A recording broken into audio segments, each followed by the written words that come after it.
thanks everybody. We're so excited to have over 100 people on the webinar. We're really excited to share the results of our Race to Lead brief on the Milwaukee area.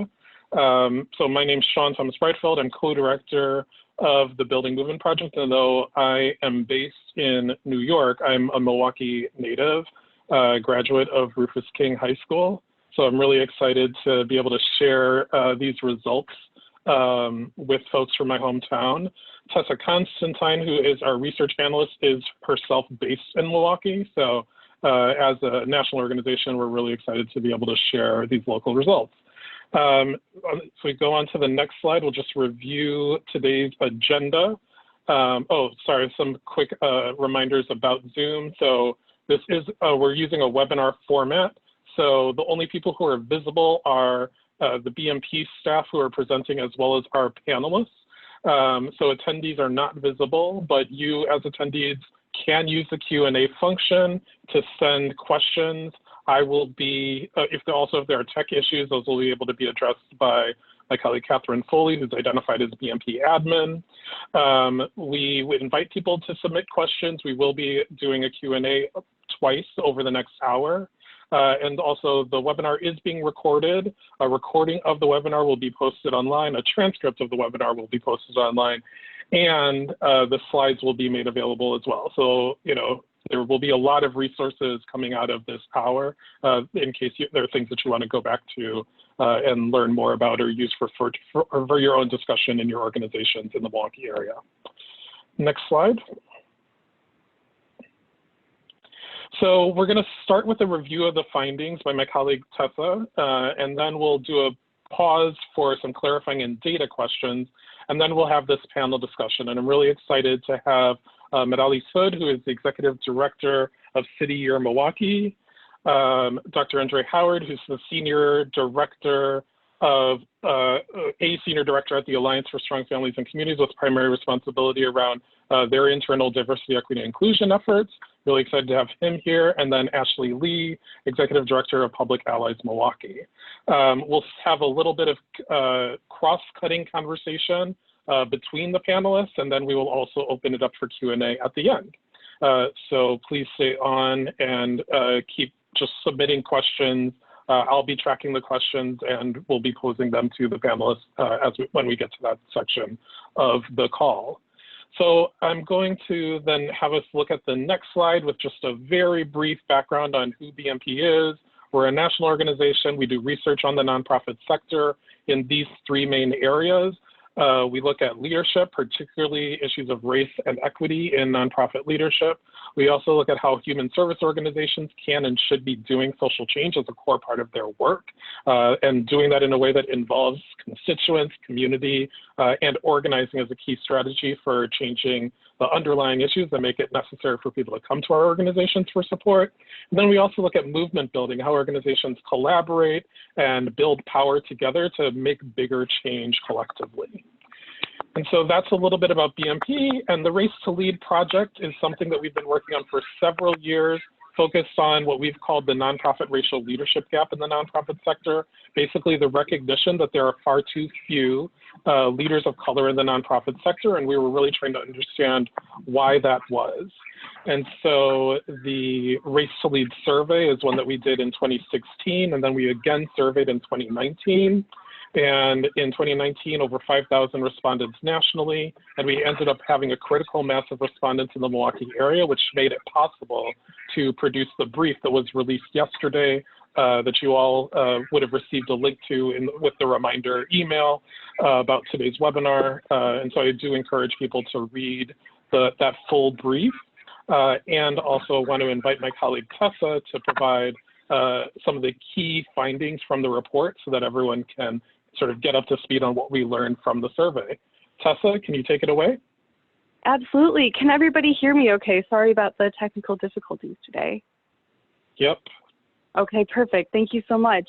Yeah, so thank you all so much for joining us today. And to start off, we'd love to hear a little bit more about who's here with us. So we're first going to ask you to answer our first poll question and let us know where you're joining from. So just to give you a little bit of context, though the Milwaukee area sample included all respondents who work in Milwaukee, Waukesha, Ozaukee, Racine, and Kenosha counties, 93% of the respondents indicated that they worked in the city of Milwaukee. So we're just interested to see how that compares to our attendees today. So if we want to go ahead and launch the poll and see who's here with us.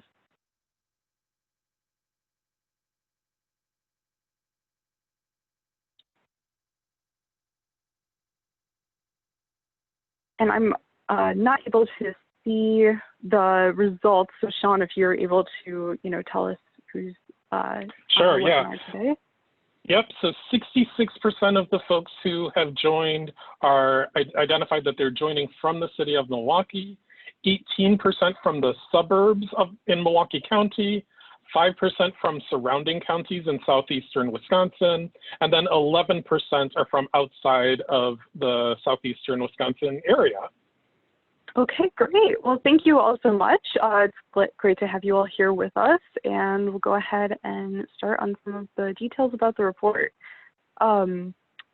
Great. So we had two main sources of data for this report, and thanks to the support from the Alliance for Strong Families and Communities, as well as Frank Martinelli, over 220 people from the Milwaukee area took the 2019 survey, and more than 5,200 people took the survey nationally in 2019. And the findings come from focus groups held in December of 2019 in Milwaukee, Wisconsin as well, and were organized around 4 demographic categories, which are Millennial and Generation Z people of color, Millennial and Generation Z white people, Generation X and Baby Boomer people of color, and Generation X and Baby Boomer white people. So next, looking at race. In terms of who took the survey, the Milwaukee area sample had a slightly larger share of respondents who were white compared to nationally. And as you can see here, 65% of Milwaukee area respondents and 59% of the national sample responded this way. Of course, meaning then that 35% of the Milwaukee area respondents were people of color compared to 41% nationally. And more specifically, the Milwaukee area sample had a larger share of African American and Black participants. They made up 21% of the sample locally compared to 14% nationally. And additionally, the Milwaukee area sample had fewer Latinx respondents at 6% of the sample compared to 10% nationally, and fewer Asian American respondents at 1% compared to 7% nationally. And in terms of gender identity, women were a smaller share of the Milwaukee area sample. There were more men, and there was the same percentage of gender non-binary, gender non-conforming, or genderqueer respondents. And furthermore, on the right side of the screen, you can see that in terms of race and gender, compared to the national sample, there were fewer women of color at 26% in Milwaukee and 33% nationally. And there was a similar proportion of white women and a higher percentage of both men of color and white men. And while there were slightly more gender non-conforming, non-binary, or genderqueer white respondents, there were no non-conforming people of color respondents in the Milwaukee sample.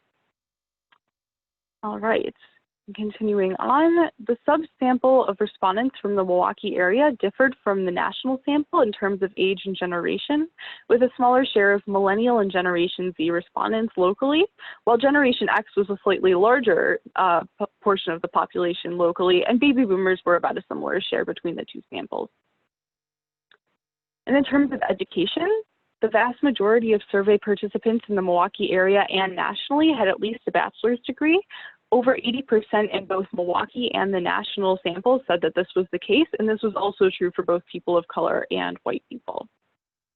And now regarding the longevity of employees in the sector, likely due to the larger proportion of older participants, Milwaukee area respondents have spent more years working in this sector at an average of 15 years compared to 13 years nationally on average. And in terms of roles, the most common type of job role held by respondents was senior manager or director in Milwaukee, and this was true nationally as well, with about a third of respondents in both samples saying this was the case. And a smaller share of the Milwaukee area sample was in the position of executive director or chief executive officer than nationally, and there were about the same percentage of middle managers in line or administrative staff. And additionally, In the Milwaukee area, as well as nationally, people of color were about twice as likely to say that they were working or lower class during their childhood at 72% compared to 38% of white respondents in Milwaukee. However, we do see upward socioeconomic mobility overall, with almost half of people of color currently identifying as middle class. And we do still see that people of color are 3 times report being currently working or lower class, though the percentages are much lower for all respondents currently than they were during their childhood, as you can see.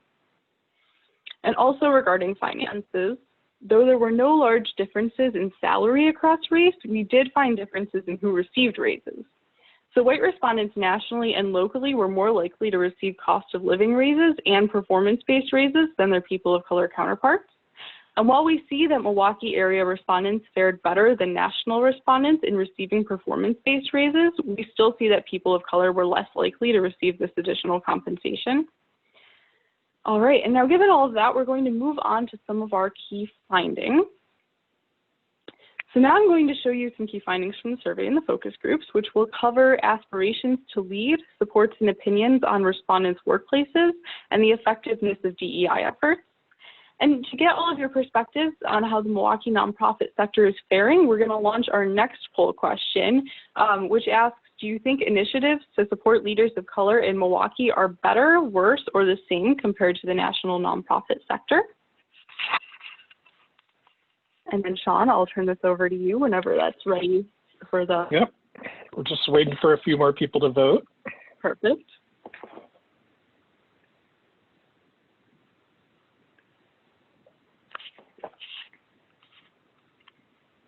All right, Catherine, can you switch the results? Great.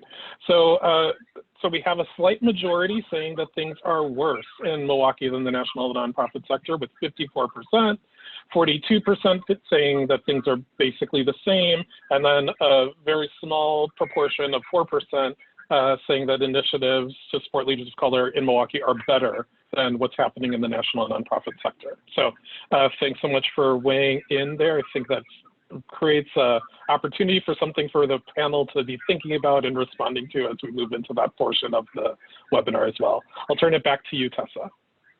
Thank you so much. Okay, great. Well, yeah, so on our first key findings, we have aspirations to lead. And a key finding in the National Race to Lead report series is that respondents of color were more interested in pursuing nonprofit leadership positions than their white counterparts.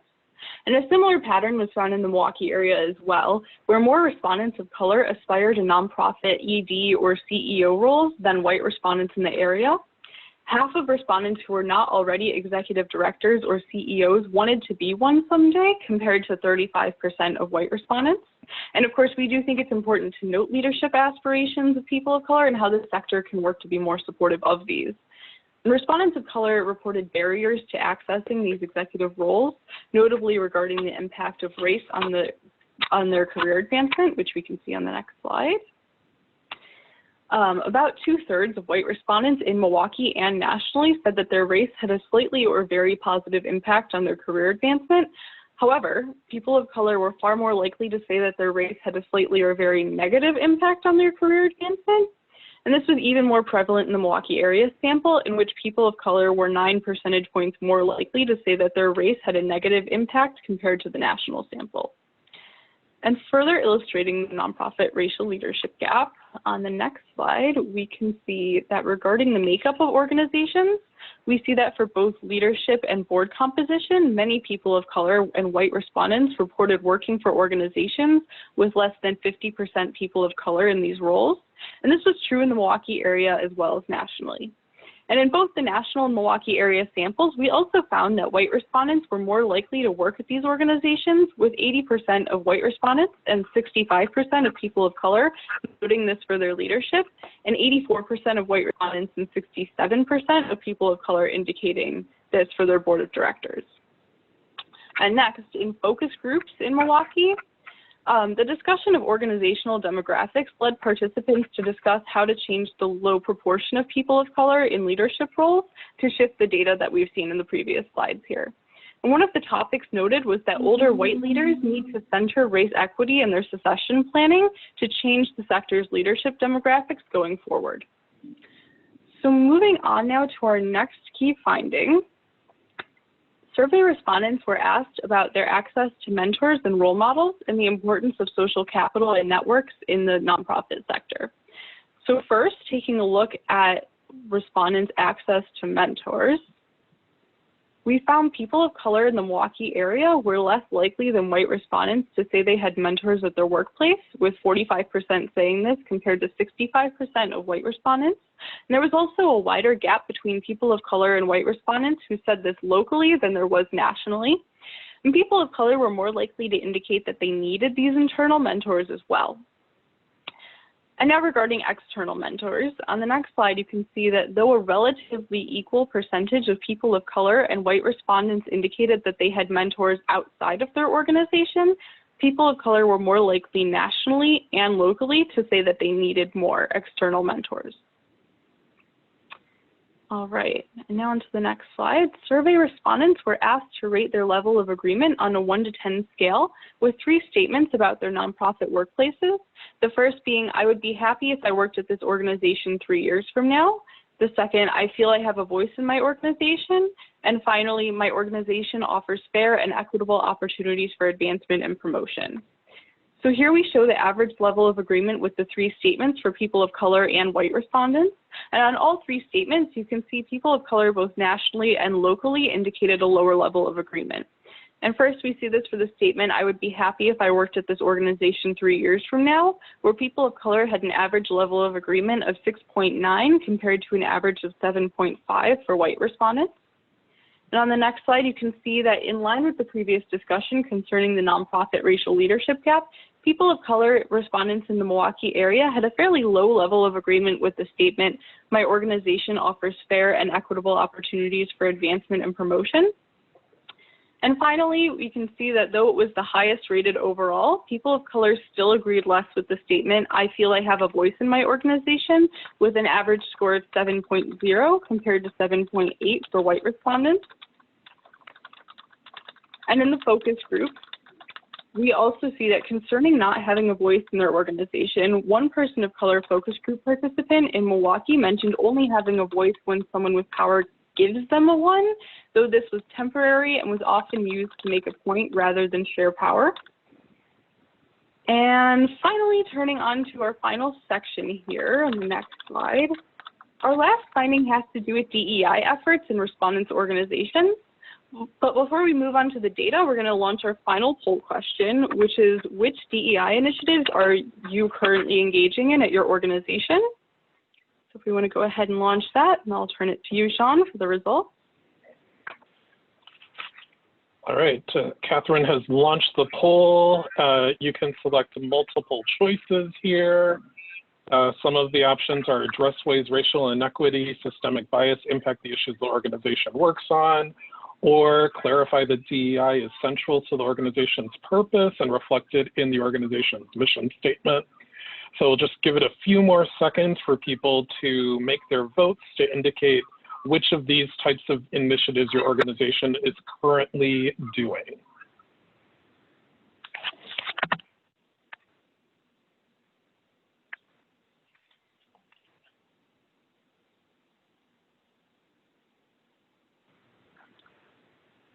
All right, Catherine, let's show the results. All right, so it looks like we've got almost 2/3 saying that their organizations are looking at addressing ways that racial inequity and systemic bias impact the issues the organization works on.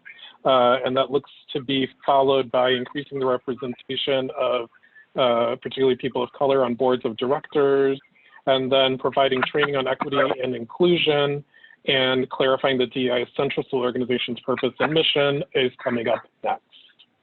All right, we're going to close this poll and turn it back over to Tessa to wrap this up. All right, thank you, everybody. Thanks for your answers to all these poll questions. So on the DEI initiative date, you can see that nonprofits in the United States are taking steps to become more diverse, equitable, and inclusive workplaces, and this pattern was also apparent in the Milwaukee area. And we asked people taking the survey if their organizations have some type of DEI initiative or activity, and almost 3/4 or 72% of area respondents work for organizations that did have DEI initiatives. And respondents with ongoing DEI initiatives were asked what their organization was currently undertaking, and most common in the Milwaukee area was addressing ways that racial inequity and systemic bias impact the organization's work and mission, with 66% of respondents indicating that this was a current initiative. And furthermore, for respondents who did not have an ongoing DEI initiative at their organization, on the next slide you can see, they were asked to indicate what would be most helpful. So here we can see one of the initiatives indicated by people who did not have any ongoing DEI work was to provide training on DEI to staff, leadership, and the board of directors, with 45% of the local sample and 59% of the national sample indicating this. And in the focus groups, we also asked people what their initiatives at their organizations were, and the topic of DEI trainings came up here as well. So while participants felt that these trainings were a good first step, they also noted that follow-up and additional action afterwards was necessary to create lasting change. And back to the data, the initiative that respondents in the Milwaukee area said would be most helpful overall was increase the representation on the board of directors, with 55% of all Milwaukee area respondents indicating this. And this initiative was also in the top 3 of the current initiatives for people who did engage in this work, as shown at the top of the figure on this slide. And one focus group participant in Milwaukee indicated that funders are a part of the reason that this push for board diversity is occurring. And though they noted that these changes are slow moving, this quote emphasizes the value of funders implementing DEI into their requirements and the effect that it can have on making the sector more inclusive and representative.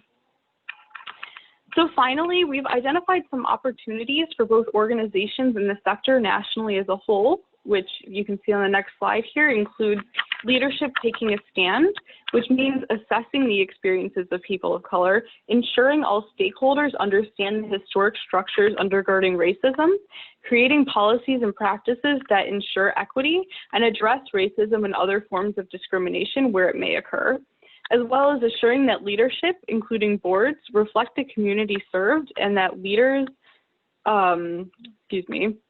and that leaders of color have real voice and power, as well as creating benchmarks and continuously measuring results.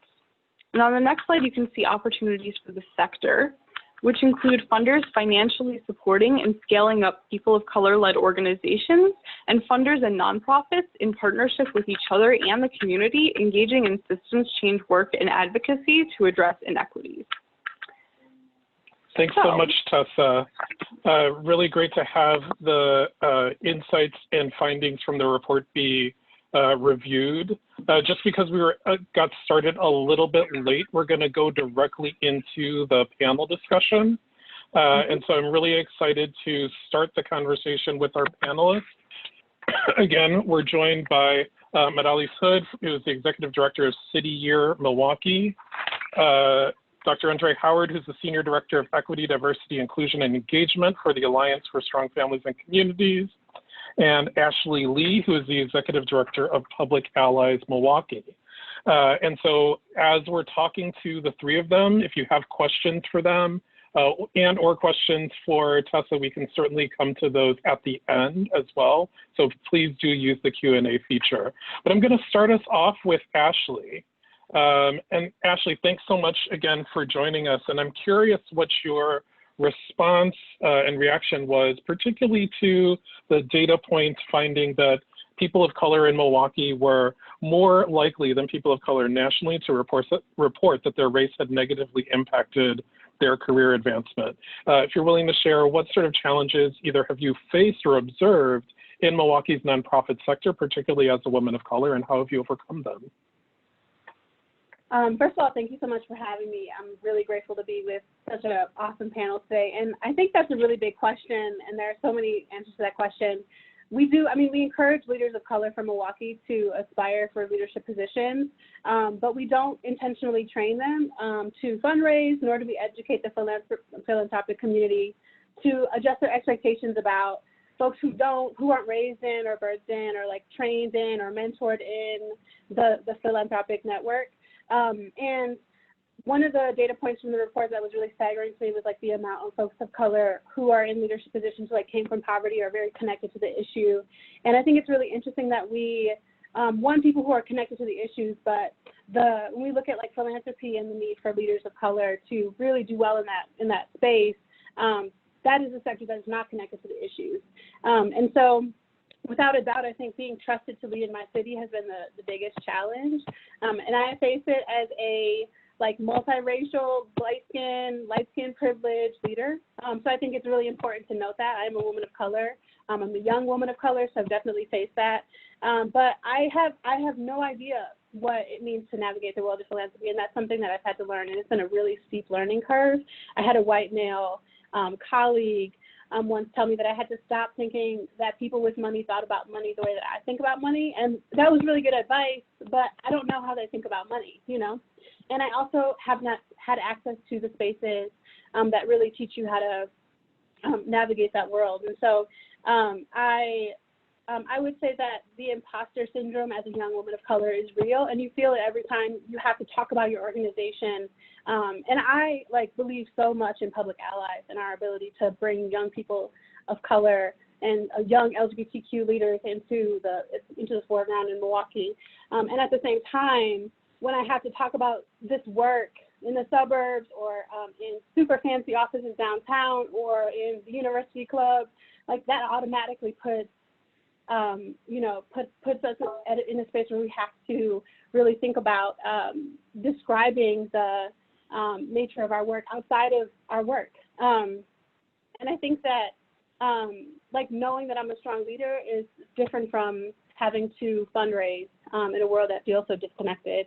And I would say that I feel like I have had to really learn the skills to fundraise from white people who have had access to those folks in their families, who were raised, who have friends and families who have money and who don't have to prove themselves in order to reach that point. And I would say also that the weight of having to navigate this really difficult and challenging world of having to ask for money when that's super uncomfortable. For me culturally, in my relationship to money in our family, from people who have a lot of money and are expecting me to show up in a particular way, to look a particular way, to speak a particular way, to flash my UW-Madison and Marquette credentials, those kinds of things are really challenging. And I really just want to say that I know we're going to talk more about mentorship, but I think specific to folks of color in the philanthropic world, there have been phenomenal people of color, specifically women of color, like Patricia Contreras, like Jeannie Fensroy, like Cecilia Gore, who intentionally make sure that people of color and that women of color are elevated in their leadership. And that's been the only thing that's kept me here. So that's what I would say. Thank you so much, Ashley. And that is, both the valuing of lived experience, whether or not people are trusted to lead, and then all of the dynamics around the power of funders are really great insights. Thanks so much for sharing. And also, thanks for setting us up for the second question to Meralis around mentorship, right? That was clearly from the data that we were seeing a hunger for that kind of support. Can you talk about what impact mentorship has had for you in your own career and what insights you have to share about what makes mentors particularly effective and supportive of people who are aspiring to become leaders? Meralis, what do you think?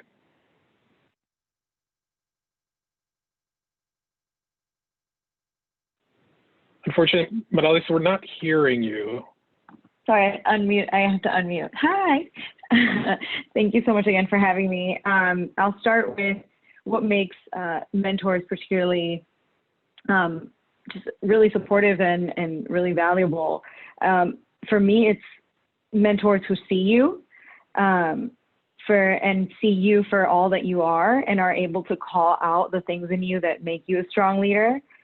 Mentors that connect you to some of what Ashley talked about, right? Real networks that are tangible and are there's real networks, particularly in Milwaukee, and I know we're going to talk about the fundraising landscape in Milwaukee a little later, but mentors who are able to make those connections for you have proven really valuable. For me, and this is a little bit about also what Ashley was saying, is I've learned kind of like the science of fundraising at the same time of the art of leading. One of the interesting things is that in the science of fundraising, the mentors that have been invaluable for me are those that have been able to make the introductions, to pull up a seat at the table for me, to validate my leadership and lend credibility. And the mentors that have really been valuable for me in the art of leading have actually been young people. And so I think this idea of intergenerational mentorship can go both ways, and it's something that we need to talk about more, because I learn so much from the young people that I'm surrounded by. And honestly, for me, that is what makes me keep coming back to this work, is the young people who are constantly pushing me, asking me questions, really thinking about who, what I represent and who I am, not only for them, but who they are for me. And so I think it's really important to think about this mentorship idea intergenerationally as well. Thanks so much. And I'm just curious, like, what are the things that you learn about leadership from the young people in particular? Like, what is it that young people are looking for from organizational leaders now that may be different from the models of leadership that we inherited from previous generations? Young people are unapologetically themselves all the time. If you're ever around a young person, you'll see that right away. And I think for me, young people have pushed me to stop code switching, to be unapologetic in my leadership, to ask more questions, to not just accept things the way they are. They're just very unwilling to accept things the way they are, and very unwilling to just think about the system as the only answer. And so they've really helped me think about just even new ways of fundraising, right? And so when I bring young people into the fold, they're like, well, why do we have to take that money? We don't have to. We can do this. And I'm like, well, that's a good point. We can do that, right? Why are we beholden to this structure? We're beholden to the structure because I'm older and I don't tend to be as flexible in my thinking as they are. And so that's definitely one thing that I've learned from them. Thanks so much. Yeah, I think that willingness to take risks and think outside of the box is a great contribution. I'm going to turn it over to now Dr. Howard. The data really showed that respondents in Milwaukee were focused on diversifying their organizations, particularly at the level of board leadership. And I'm curious, from your vantage point, given that you are in a role where you support the race equity efforts of Alliance members, can you talk a little bit about why the board and the strategy of changing board composition is really critical to paving the way for deeper organizational, cultural, and sort of structural change in terms of making organizations more equitable workplaces? Yeah, thanks again for having me, and Sean, and being a fellow King graduate as well. Appreciate that as well. So I'm just pleased to be on a panel with great experts and knowledge here. Absolutely, boards should make DEI a strong strategy across not only the nonprofit sector, but across sectors for that matter. We know that diverse boards can bring to the table different voices, perspectives, innovation, lived experiences, which are so very important, particularly as you think about building a DEI board, right? And with a diverse board, an organization certainly is in a stronger position to plan for the future, to manage and mitigate around risk, make solid decisions, take advantage of opportunities in our disruptive environment. Also, as we think about the quotient for a diverse board, it makes it more sensitive to cultural differences, a stronger capacity to perhaps attract and retain other board members as well as team members of the organization as well they're serving. Able to access resources, I think, is another important part that diverse boards members can bring to the table through connections, powerful donors. Just the ability to really respond to disruptive and external forces that are ever constantly changing in our environment. Again, bottom line is diverse boards have been shown to make organizations more creative, more innovative, with the ability to, again, meet maximum impact on mission. So I think those are some important reasons as we think about the quotient for a diverse board. But I think we also have to acknowledge diverse boards are not everything, right? That's the beginning. It's not enough. Boards must, pay particular attention to how each of the members on that board treat each other in terms of practice and policies behind closed doors in the boardroom. Who are we allowing to have a voice in that room, and to be able to be inclusive of respective board members in that room is also important. I'm a big proponent, as we think about ways to make boards even more impactful around DEI, is to certainly think about our onboarding processes and practices, how we acclimate new board members to become an authentic part of that board as well. Big proponent of learning and generative agendas, right? Agendas that, allow us to be able to have discussions around relevant and pertinent issues that directly impacts the mission of the organization. I think are all important pieces. I think just a few other things, if I can just add, as I think about, not only for the board, but for the organization itself, I think basic assessments in terms of measuring where folks are, staff and board members are in terms of their own EDI, DEI journey. I look at the DEI as a journey, right? We all start in different places. It's not a perfect journey. It's tough sometimes, but a necessary one. So I think having some sense of assessment and level set of where folks are, I think is very important. I think it's very important for the board and for the organization to make sure they make very public that we are about DEI. So that should come out in that value statement that's posted on the website. And by the way, what does your website say about DEI? Is it inclusive? Is it welcoming? Is it warm? Does it say we are DEI? I think that's important as well. I think we always have to look for different pathways to recruit talent, right? Those non-traditional ways, visiting the churches on Sunday morning, our local social justice organizations, and asking for help as we think about how to diversify our staffing as well as our board. Budgets are key. People often forget about budget, right? That if we're going to get serious about this work, budget needs to be attached. Dollars have to go into this process as part of that piece as well.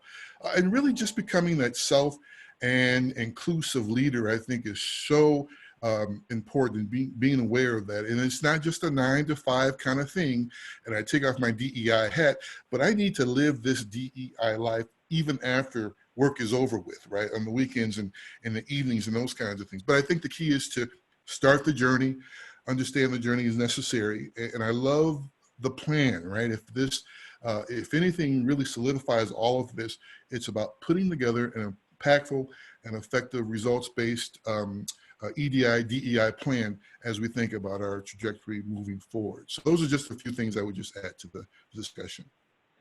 Thanks so much. Yeah, I think question for all of us as leaders and, for our boards, like, are you really about that equity life becomes a really good question.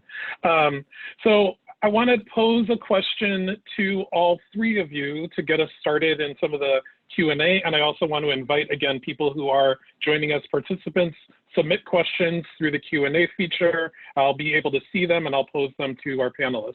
But so as we sort of hinted at, we did want to have a conversation about the funding landscape and about the dynamics, power dynamics between organizational leaders who are in the grant seeking role and those who may be in the grant making or funding or donating role. And so, this is a general question of any one of you can sort of start us off, but how are you seeing the funding landscape in Milwaukee impacting race equity issues in the area's nonprofit sector? Like, what is the both contribution, but also in what ways might there be things that need to be changed in terms of the funding dynamics and the funding landscape? Anyone want to take a first crack at it?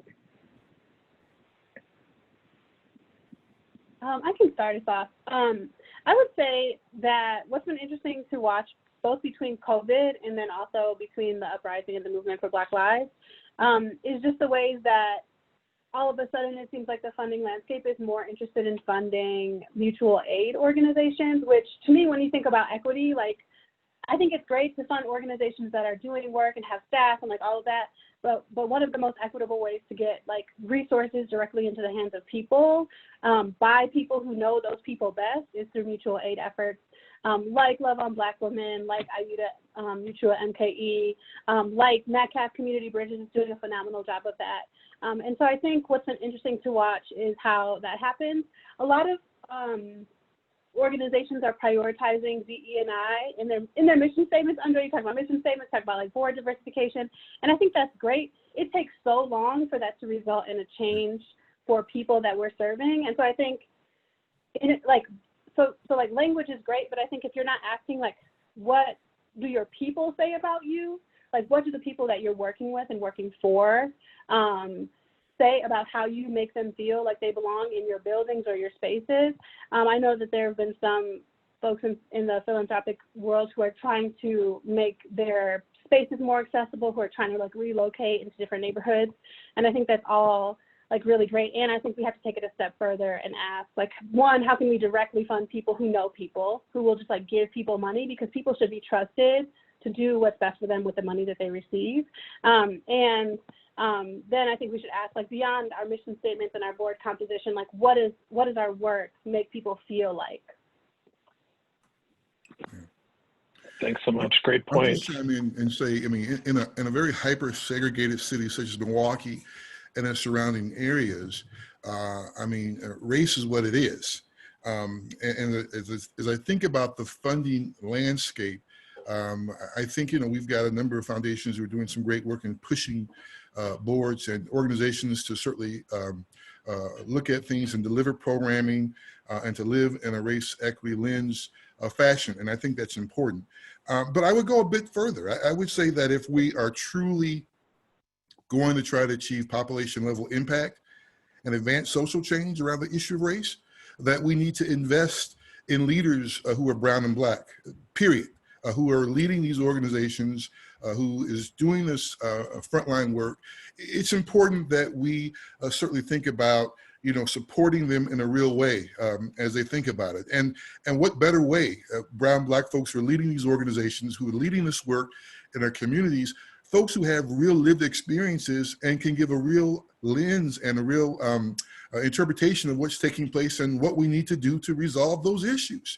Now, it's not to say that white-led organizations can't do that, absolutely, but I'm saying that we need to do more around the funding landscape when it comes to investing in our brown and black leaders to really lift them up, to support them and give them what they need to really move and advance social change forward within their communities. I think that probably is, to me, a critical piece that we need to certainly consider as we kind of move forward in this funding landscape. So I'll just add that piece to it. Yeah, I really appreciate that. And I think, you know, when I think about the funding landscape in Milwaukee, the word that comes to mind immediately is small. It's just a very small, very close-knit community, similar to the findings in the report where it showed that leaders, white leaders spend more time in their role. I can see that in Milwaukee as well. There's just a very kind of long-standing philanthropic community on the private and on the foundation side. And if you have, you know, the right connection, you can certainly get some traction. But without that, it's going to be very, very difficult. And so I think when you ask the question about how does race and the funding landscape, like what is that intersection, I think about the limitations. We're really limiting ourselves. We're not seeing what's possible as a community because we are very tied to the old way of fundraising, right? The correct way to write a grant. And we put that in quotes, right? You have to have the very polished presentation. You have to have the very polished, you know, leader. You have to have the perfect budget. The risks need to be all responded for and mitigated. And so it's just really important for us to think about that as a community and the way that we're limiting, frankly, like I referred to earlier, we're limiting the young people who really, really do have solutions, the people from our community that have the energy to do this work. And we're really placing limitations on them by keeping the structure so closed. Thanks so much. We did get a question into the Q&A related to sort of the evolving, possibly, vocabulary of these conversations around race equity in the nonprofit sector. Dr. Howard, you said EDI, sometimes we say DEI. I think the question is just like, what might the distinctions be between, say, D and I, DEI, EDI, or should we be calling it something entirely different?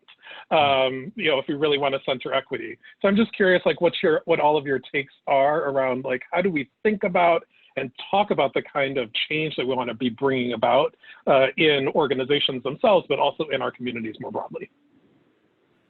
Yeah, I think language makes a difference, right? I mean, DEI, EDI, I think I go back and forth between the two. I shudder against the words DIE. That's what you don't want to be in this equity journey. But certainly thinking about, making sure that we have diverse differences, that we have people who are coming from different backgrounds, whether it's age or, race or whatever education level, I think is important. But I think the I, for me, is important too as well, right? Because we have to give people an opportunity to have a voice heard, right? To have their voice heard at the table. And so we need to be inclusive and aware of that. And the equity is just about really allowing all of us to have fair and equal access to promotions, whether it's in the workplace, to opportunities. And so, I do go back with EDI, DEI, but I think, making sure that we understand the difference between the three and the language, getting it right is important within an organization as well. Yeah, I may have an unpopular opinion here, and diversity and inclusion is one of our values as an organization, but like I don't want to talk about diversity ever, because diversity is like the baseline. It's like, how many Black people do you have in the room? And like, let me check that box. And in a city like Milwaukee, where not only are we segregated, but a lot of our folks of color who have made it no longer live in the city. And so when we think about like the connection to the lived experiences of people day to day, certainly we still experience, everyone still experiences what it means to be a person of color, a Black person, an Indigenous person. But I think it's important to recognize where equity is important in making sure we are thinking about the lived experiences and perspectives of people who are most on the margins. And I think sometimes when we put the language at the forefront, it's important. Language is super important, and it can be really inaccessible. It can be an additional barrier for people who are from the hood, who don't know what it means to talk about inclusion or equity. That stuff is not super critical for them, but they do know how to live it. They do know what it means to show up at a table and ask for things to be better for them. So I think it's also exclusive sometimes for leaders, particularly when we look at the fact that the nonprofit sector in Milwaukee is half white women, right? And we look at the age dynamics and breakdowns of that. So the number of times I have to have conversations with middle-aged white women who are from the suburbs about equity and inclusion, that happens, that takes up a great amount of energy. And a lot of it is just how do we strip it down to what do you need to know about the ways that your experiences make you not see other people or make you not create space for other people. So language is really important, but I think it's an easy thing for an organization to put out a mission statement and to say, we really believe this. The number of Black Lives Matter emails we got from organizations who do not live the values of Black Lives Matter, astounding. So I think the language is important. D&I, fine. EDI, fine. Don't call it diversity work, because that's really base level for me. Anti-oppression, great. Let's call it what it is. Anti-racism, great. Let's call it what it is. But I think it has to go beyond language. Thanks so much. Meralis, anything that you wanted to add on the language question? Yeah, and so at City Year, we look at it more as a continuum. And again, diversity is the baseline. So it's diversity, belonging, inclusion to equity. And we talk about those words in a continuum sense of how do we get from where we are, right? And where are we? And how do we assess actually where we are in a real way? As individuals, and then also interpersonally, and also as an organization, and then how do we get to where we want to be, which is this equity idea, and what does that really require of us, right? And for some of us, it's going to require a great sacrifice that we have to be willing to speak and to really live out. And for some of us, it's going to require really getting out of the way. And that's something important for us to think about. Thanks so much. I know that we're coming to the end of the hour, but we got a really important question that I think speaks to like how real the equity is related to, you know, sort of this question of the underbelly of too many nonprofits being the reliance of nonprofit organizations on a low-wage workforce and not actually providing livable and living wages for the people doing key critical work in our communities. And so as we think about equity, how do you all think about equity in terms of internal staffing, compensation structures, things like that? Anyone want to, Meralis, actually, can I just have you sort of weigh in first, and then we'll go around to the other panel, the rest of the panel as well? Yeah, I think about this so much. And so the difficulty in that is that the organizations that tend to be led by people of color and kind of like started, you know, these grassroots organizations, for lack of a better word, tend to have the smaller budgets to begin with, right? Tend to have the smaller boards to begin with, tend to have less of like the bigger kind of funders supporting them. And so it's hard to draw from that. I think for us at City Year Milwaukee, we have quite a bit of leeway in terms of the things that we do. We're constantly looking at how much our folks are getting paid, and certainly not where we need to be. But one thing that we've started to do in this year actually is pay our people of color whenever they're involved in any type of diversity work or like, you know, any type of work towards teaching others about it. So whether you're facilitating a session or in a specific committee, then we are looking to pay you for that and really make sure that we're compensating you. We're not going to be able to compete with private companies, right? That's clear for us. We're not going to be able to pay you what, or, you know, companies downtown pay you. And so it's really important for us to really think about what other ways can we provide support for your life? What other ways can we be flexible? What other ways can we prioritize your wellness that are not necessarily financial? But the financial is really, really important for us, and it's something that I'm thinking about all the time as a leader. Thanks so much. Ashley, do you have thoughts on this issue around nonprofit workers often being lower wage workers? Sean, you know I have thoughts about everything. I think like this is a really great question, and it's a strange question because it puts the burden on the nonprofit sector, which is already like overburdened with scarcity, right? Like scarcity is a huge like through line in nonprofit organizations, and I don't think you'll find a nonprofit organization that pays its people so little because it likes to. You know, since I joined Public Allies, we've raised staff salaries, we've raised ally stipends. I wish we could triple them, you know, to be honest, but I think we have to ask ourselves why it's acceptable to pay folks in the for-profit world so much and to have that disparity be so wide without question, as though the work that folks in nonprofits do is like less important or less valuable. Like I think that's a really important question. And oftentimes like folks in the nonprofit sector are treated like, oh, like it's patronizing, like, oh, that's so cute or that's so nice. And I think we have to look at like why nonprofits were founded. They were founded for you know, middle-class white women to do work. And they had security networks. They had safety networks. And as we see nonprofits try to bring in folks of color who are from the communities we work in, it becomes more and more important that we recognize that we don't have those safety networks. White folks historically inherit wealth. We inherit the immense responsibility of taking care of our parents, you know?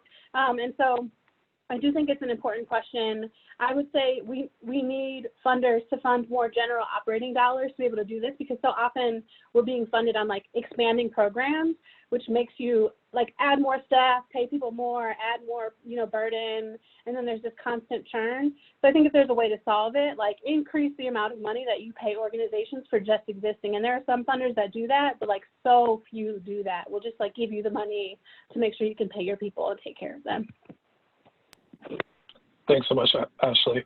So end with your thoughts on this, Dr. Howard. And, you know, we've talked about the responsibility of funders in this sort of their complicity in this dynamic that does lead to organizations being strapped for cash, limited budgets, far too much to do with far too little resources. What else would you add to this conversation? Yeah, I think Ashley Meralis kind of hit it on the head there. I think it is important to really become innovative in our funding streams as well. You know, I kind of, again, push against nonprofit. I mean, we really should be about profit if we're going to continue the work that we have to do in terms of meeting our mission. So I'm a big proponent in terms of thinking about how we can get innovative in terms of funding streams. Maybe that's a social enterprise attachment, whether that's, you know, identifying additional dollars to support the work and the folks who work within these organizations.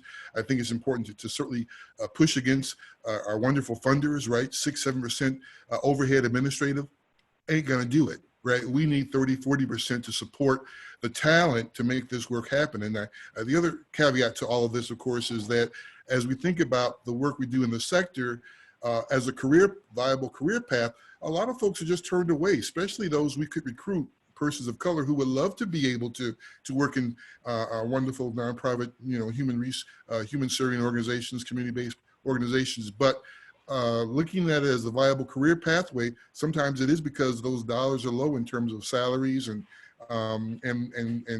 we can't compete. So I think challenging those who help support and fund us and being innovative in our approach, I think might be a few ways to think about that. Thank you so much. And so we are, you know, we've gone over by a few minutes. Really appreciate everyone staying with us.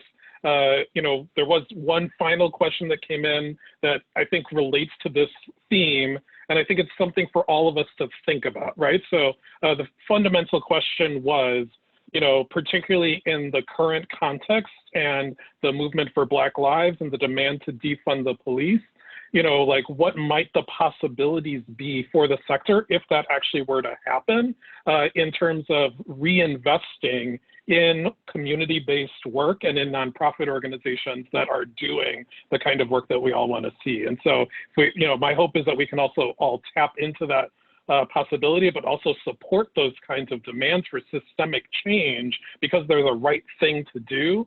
And if that potentially leads to reinvestment in organizations that are providing critical services, critical work in communities, that would be all the better.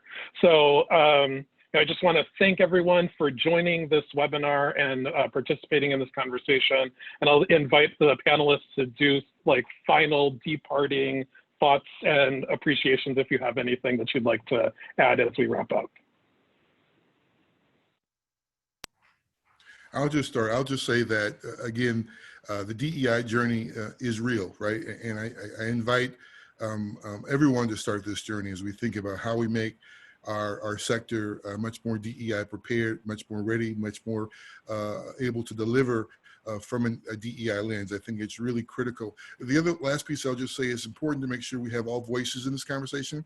I know I'll get pushback from that, but I think it's really critical to make sure we hear brown, black, white voices in this journey, right? I mean, that's the only way we truly move this ahead is if we work collaboratively together and making it happen. So it's got to be an all-in, all-inclusive approach if we're going to continue to move the journey forward. So that's what I would leave us with today. Yeah, the comment that stood out for me in the report was one around there's no real strategy around succession planning, and I would push us all. That's something that we can all have control over, our own succession planning for whatever our role is in our organization, and it's something that we need to talk more about. Succession is a word that we need to talk more about anyway, and we need to start thinking about how we replace ourselves with, you know, somebody that can take it to the next level, right? You've brought it here, who can take it to the next level, and be really, really thoughtful about the profile of that candidate. Thank you so much. Last word to Ashley. Sure. So I would just say one of the things that really stood out for me and that we talk about a lot of the times in Public Allies is how this gap between who aspires to leadership and who gets to leadership is so staggering. And there are so many reasons for that. But I think if everyone who is on this call who has a tremendous amount of power, if you're on this call, you have some privilege, probably. you are maybe in a position of leadership, like we should be making all of the rooms that we are in very uncomfortable so that people who feel uncomfortable, like too uncomfortable to get into those spaces or too far away to get to those spaces, like have a shot at it. So I really think like keep pushing, keep asking questions of yourself, of your peers, like talk about the things. We are in Wisconsin, and so people really, we don't like to talk about uncomfortable things. Mom is from Central Wisconsin, so I know all the things we're not supposed to talk about. But if we're not making everyone uncomfortable, like lovingly, you can do it with love, then we aren't going to advance anything. Thank you all so much. Deepest appreciation to the panel. I also want to thank my colleague Tessa for presenting the results of the report. I want to encourage everyone who's joining to check out and download the report. Also visit the organizational websites for the Alliance for Strong Families and Communities, Public Allies, City Year. Learn about the work that these organizations are doing in your community, and please don't hesitate to be in contact with any of us. Thank you all for joining us. Really enjoyed this conversation. So thanks, and everything will be online. You'll be able to get the video, transcript, all of that. You'll receive some follow-up emails with that information. All right, thanks everyone. Have a good rest of the day.